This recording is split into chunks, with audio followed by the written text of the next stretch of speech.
So let's talk a little bit about Dave Ramsey and his baby steps. So if you don't know anything about Dave Ramsey, one of the first things you need to know is that he is a guy who screwed up royally. And by that I mean like in the millions. He was in his 20s with a young family and they went bankrupt, broke every which way, and he had to figure out how to save his family. He developed his 7 baby steps out of that experience. And he stands by his baby steps, and so do the people who are you know, the celebrity personalities that he has that are on his team, who promote the baby steps and all the things that go with all of that. And so and they all stand by it. Like, they just do not veer from the baby steps at all. And it's so refreshing when I watch his channel or listen to one of his shows. It's just so refreshing, no matter who the host is. When it comes down to a question about what should I do with my money, they follow the baby steps every time. I love that he sticks to his guns. He's been doing this for 30 years and what they mean. So baby step number 1 is getting $1,000 in the bank. And that is in a savings account. It's not in an investment. It is in a regular old savings account that you can get to anytime you need it. And the key to that statement is anytime you need it. So what is an emergency? What constitutes an emergency? It's not, oh no, I forgot that Joey's birthday party is next weekend and we have to go buy a gift. That's not an emergency. An emergency is when our kitchen sink faucet broke a couple weeks ago. That's an emergency. That is like, our house cannot function without the kitchen sink, without the kitchen sink working. Period. So that was an emergency, and that is something that you have to get into the emergency fund for. If the AC goes out in the summer, I don't know that that's an emergency. I mean, unless you have somebody with a medical condition in the house, it's more just great discomfort and inconvenience. And again, I am speaking from a place of experience. Our central air went out in June of 2015. And we live in the Midwest where things can be very humid and uncomfortable. So yeah, we were good for the first couple of weeks, and then the humidity came in, and boy, did that was a game changer. And we went out and bought our first window unit just to make part of the house comfortable. Now, we weren't on the Dave Ramsey plan at that time, so I'm pretty sure we put that on credit, and we're probably still paying for that, if I'm being honest. But that's our reality. We don't have a central air conditioner in the house. It broke, and we never replaced it. $1,000 emergency fund. Why $1,000? Because $1,000, obviously, you know, it fixes my $200 faucet replacement, but it doesn't do anything for the $3,000 or $4,000 central air, right? It just doesn't even put a dent in it. The reason why he says to have $1,000 is because there are a whole lot of emergencies that can be fixed for less than $1,000. So that takes a lot of those little things, like when the faucet broke, it takes a lot of the stress out of your life. And boy, I just can't go on enough about what a great and amazing thing it was to have that $1,000 in the bank.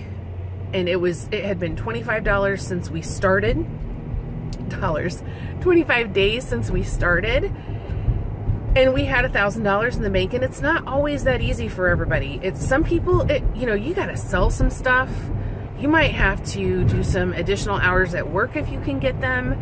You might have to go get a part-time job. You in addition to your full-time job, you could be any number of things that it will take for you and your situation to be able to get $1,000 in the bank. But the bottom line is that is your number one priority, getting $1,000 in the bank that you do not touch. I don't know the last time I had $1,000 sitting in a bank for as long as it's been in there. It's been in there for over a month and we've not touched it. And let me just explain. For the faucet, we didn't end up having to touch it because we had enough in our first month of budgeting. We had enough in our cash flow because we controlled what our dollars did to actually just pay outright for it without touching the emergency fund. So that was amazing. That's a whole other thing. So baby step number one is $1,000, and getting that $1,000 will give you a sense of peace. It's not total security because a true emergency fund is 3 to 6 months of expenses. And it's different. Every person, every family does that a little bit differently. They have to gauge what's important to them. But that's not until baby step 3. So we'll talk more about that later. But for baby step 1, that $1,000, you put it in there and you have it. And boy, you better be keeping a very short leash on that savings account. Do not touch that money. You leave it there unless it is a true emergency. So, remember that you're taking control of your money. So you are going to have a lot more control in your life over your money than you maybe have ever had, but certainly for some time anyway. And so that's all great and everything, but you do not have complete and total control over what's happening with your money. What's happening, in your life. You do have control over your money, but you don't have control over just things happening in your life. And it could be that you end up, with a kiddo who has a broken arm and you have medical expenses. You might end up with, there's of course the broken faucet. It could be that you only have one bathroom in your house and your toilet, it goes down and you have to call a plumber. When I was single and I lived in that tiny little house, I had one bathroom and one bathtub, and water started backing up into my bathtub and I didn't know why. And I came home and found it. And come to find out that a tree root in the front yard had grown into something, one of the pipes that, I think that was for the main line. I don't remember exactly. It was a long time ago. But at that time, as a single person, I had a $500 emergency fund. And so I had $500 in the bank, and I think that visit cost about like $170 for him to come. But the one thing I didn't have to worry about was money. I was able to pay him with my debit card right there on the spot. I didn't have to make arrangements for paying later. I didn't have to go through the stress of asking that favor and having them say, no, we can't do that. You have to pay now. And writing a check because I didn't know if my debit card would actually go through, things like that. So that's where I was back then. And so when that happened and I needed my bathtub, I needed to be able to take a shower and whatnot, wasn't a problem. That was an emergency. So what happens when you have to use your emergency fund? Okay, well, no matter where you are in the baby steps, when you have to dip into your $1,000 emergency fund, you stop whatever extra you're doing on your debt snowball. Most people are typically in step 2 when this happens. You stop whatever you're doing with the extra and you start putting the extra in your $1,000 emergency fund until you get it back to $1,000. And once you get it back to $1,000, then you move back into baby step 2 and you start paying all your extra onto your debts again. So remember, Murphy's Law. Murphy, if something can go wrong, it's going to, right? And those are the things that you don't have any control over. You can have control over your money all day long, but you don't have control over whether or not the sewer's going to back up or the faucet's going to break.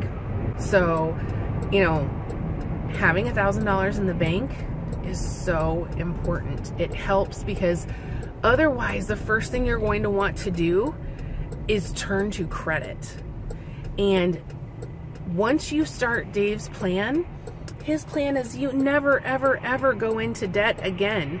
You're in debt, you're trying to get out of debt, but you don't add to the debt. And that's really the key, is you don't add to the debt. You are always taking away from the debt. And you do that as quickly as you possibly can. So in our next video, we'll talk about baby step number 2 and what that looks like. It's called the debt snowball, so we'll spend some time on that. That is where a lot of people spend a majority of their time, because baby step number 2 is typically the most difficult. So 1 and 2, you might kind of go back and forth. You don't necessarily stay in number 2 the whole time without having to go backwards to number 1. Just depends on if you have an emergency or not. And with the rest of the baby steps, you know, they can be fluid depending on what's going on, and we'll talk about all of that as we go through each one. So with that, I'll leave you guys to it, and until next time, have a great day. Hey everybody, if you like this video about the baby step number 1, the $1,000 baby emergency fund, hit the like button right down below here. And if you have anything you want to share about baby step 1 or anything that you're doing inside of, you know, your efforts to get out of debt, please feel free to leave a comment, ask any questions. And if you want to see more videos like this, just hit the subscribe button and make sure to hit that bell so you'll get a notification every time I put a video up on Wednesdays. So until next time, have a great day.